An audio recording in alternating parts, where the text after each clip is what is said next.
Pemirsa pandemi COVID-19 ring nasional, kauningin saya nincap, ring tanggal 14 Januari warse kali-tali 3 likur. Ini pawahan kasus mungguh ring 300-an diri.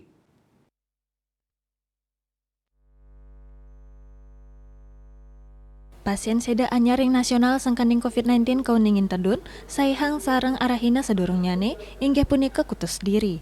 Raris pawawahan pasien COVID-19 sanekena ngelangkungin wilangan kasus anyar.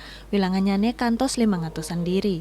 Anutin data Kementerian Kesehatan, nyina yang wenten pawawahan kasus COVID-19 300 sulung dasa sia diri. Dadosnyane kata wilangannyane langkungan 6 jutaan diri. Pasien kena kauningin liu 100 kali 1 diri. Indik wilangan pasien seda mawawah 5 diri. Asapuni ketaler, wilangan pasien COVID-19 sane kantun ketambahin langkungan pitung talian diri, tur sane kene penglalah ingan langkungan siu talian diri. Diah Dewi Bali Pos Nguningayang.